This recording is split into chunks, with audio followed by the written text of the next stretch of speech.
وہ بچے تو نہ تھے کہ نہ سمجھ پاتے اس حالت میں لڑکی کو ویرانے میں یوں ادڑی حالت میں دیکھ کر ان کا دماغ کھول اٹھا تھا۔ تبھی وہ دونوں اس کی جانب بڑھے۔ کچھ قدموں کی دوری پر ان کی نظر اس لڑکی کے چہرے پر گئی تھی اور یہی وہ وقت تھا جب زبی اور تبریز کو اپنے قدموں کے نیچے سے زمین سرکتی محسوس ہوئی۔ ان کے سروں پر جیسے آسمان ٹوٹ پڑا تھا۔ بیٹھے بٹھائے قیامت ہی تو آ گئی تھی۔ ان کو ایک پل کے لیے لگا تھا مبادا یہ دھوکہ ہے فقط آنکھوں کا۔ تبھی بجلی کسی تیزی سے لپک کر زبی نے سرخ ہوتی آنکھوں اور کرلاتے دل کے ساتھ اپنے شانوں سے چادر اتار کر اس کے وجود پر پھیلائی، جبکہ تبریز نے آنکھیں زور سے میچ کر رخ موڑ لیا۔ غصے کی شدت سے تبریز کے وجود میں دوڑتے خون میں ابال اٹھ رہے تھے۔ وہ مٹھیاں بھیجے کھڑا تھا۔ زبی نے اس کے وجود کو چھپا کر اسے کسی ننھے بچے کی طرح سینے سے لگا کر کہا، میری بیٹی، لالے کی جان، لالا قربان اپنی بیٹی پہ۔ زبی کرلا اٹھا تھا۔ اس کی آنکھوں سے آنسو گر کر نرمین کے چہرے پر بکھرنے لگے تھے کہ اس نے معمولی سی آنکھیں کھولی تھی، پر اپنے لالے کو یوں روتا دیکھ کر نرمین نے شدت سے دعا کی تھی کہ اسے موت آ جائے یا زمین پھٹے اور وہ اس میں سما جائے۔ وہ آنکھیں موندے دل سے یہی دعا کر رہی تھی۔ کس نے کیا ہے یہ؟ زبی پھنکارا تھا۔ ہش مت، وہ ٹوٹے لفظوں میں بول کر زبی کے بازوؤں میں لڑک گئی تھی۔ یہ نام سن کر تبریز بھی جھٹکے سے مڑا تھا۔ دونوں کی رگیں تن گئی تھی۔ تبھی نظر لمحہ و لمحہ زرد پڑتی نرمین پر گئی تھی کہ بنا وقت ضائع کیے وہ ہسپتال کی جانب بڑھے تھے۔ تبریز پہلے ہی فون کر کے کسی لیڈی ڈاکٹر کا انتظام کروا چکا تھا۔ تبریز، تم نمی کا خیال رکھو، میں آتا ہوں۔ وہ تبریز کو حکم دیتا آندھی طوفان بنا وہاں سے نکلا۔ بھائی کہاں جا رہے ہیں؟ اس ملعون شخص نما درندے کو اس کے انجام تک پہنچانے۔ زبی پھنکارا تھا۔ رکیں بھائی، خاموش رہو تم، زبی اللہ نے انگلی اٹھا کر وارن کیا۔ تبریز نے اس کی آنکھوں میں عزم دیکھ کر روکنا چاہا، پر وہ ایک سخت گیر نظر اس پر ڈالے قہر بنا وہاں سے نکلا تھا۔ حشمت، حشمت، نکل باہر کتے! زبی اللہ ہاتھ میں گن پکڑے زخمی شیر کی طرح دھاڑتا اس کے گھر آیا تھا۔ کیا ہوا زبی؟ دانیال خان جو کچھ دیر پہلے ہی آیا تھا زبی کو یوں دیکھ کر بولا۔ اس کی ساری فیملی تو ادھر ہی تھی، پھر زبی کیوں اس طرح چلا رہا ہے؟ دانیال خان نے اچنبے سے سوچا۔ نکال باہر اسے، ورنہ میں اس گھر کو آگ لگا دوں گا۔ زبی گرج اٹھا تھا۔ وہاں کام کرتے ملازم بھی خوف زدہ ہو کر ایک طرف کھڑے ہو گئے تھے، جبکہ دانیال کو تشویش نے آن گھیرا۔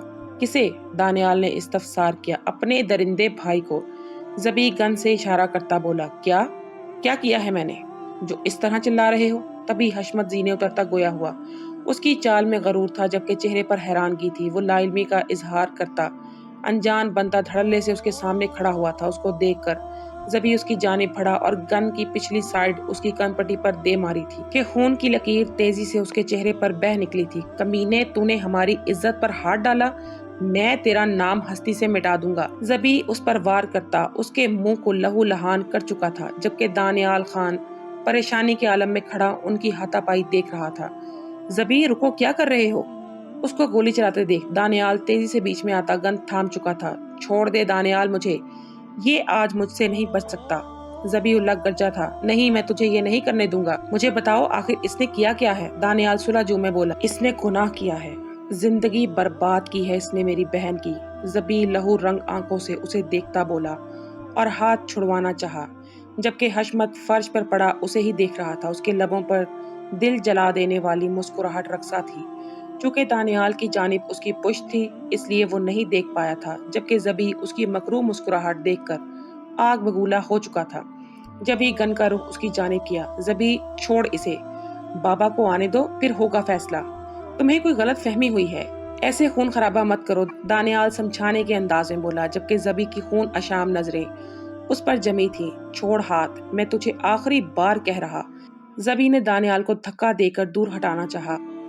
اس ہاتھا پائی میں زبی سے ٹریگر پر انگلی کا زور بڑھا تھا کہ گولی دانیال خان کے دل کے مقام پر پیوست ہوئی۔ یہ سب اتنی اچانک ہوا تھا کہ وہ بھونچکا رہ گیا تھا۔ دروازے پر کھڑی سعدیہ اپنے بچوں کے ساتھ یہ سب دیکھ کر دہل اٹھی تھی۔ دانیال، پاپا! سعدیہ اور شاداب چیختے ان کی جانب بڑھے تھے، جبکہ زبی منجمد کھڑا تھا۔ اس کی نظریں فرش پر گرے دانیال پر جمی تھی۔ اس سب کے دوران حشمت موقع دیکھ کر بھاگ گیا تھا۔ اب سب کچھ آشکار ہو چکا تھا اور اسے دانیال سے کوئی غرض نہ تھی۔ وہ جس مقصد کے لیے آیا تھا وہ پورا ہو چکا تھا، تبھی وہ وہاں سے نکل گیا تھا۔ اس افراتفری کے عالم میں کسی نے اس طرف توجہ نہ دی تھی۔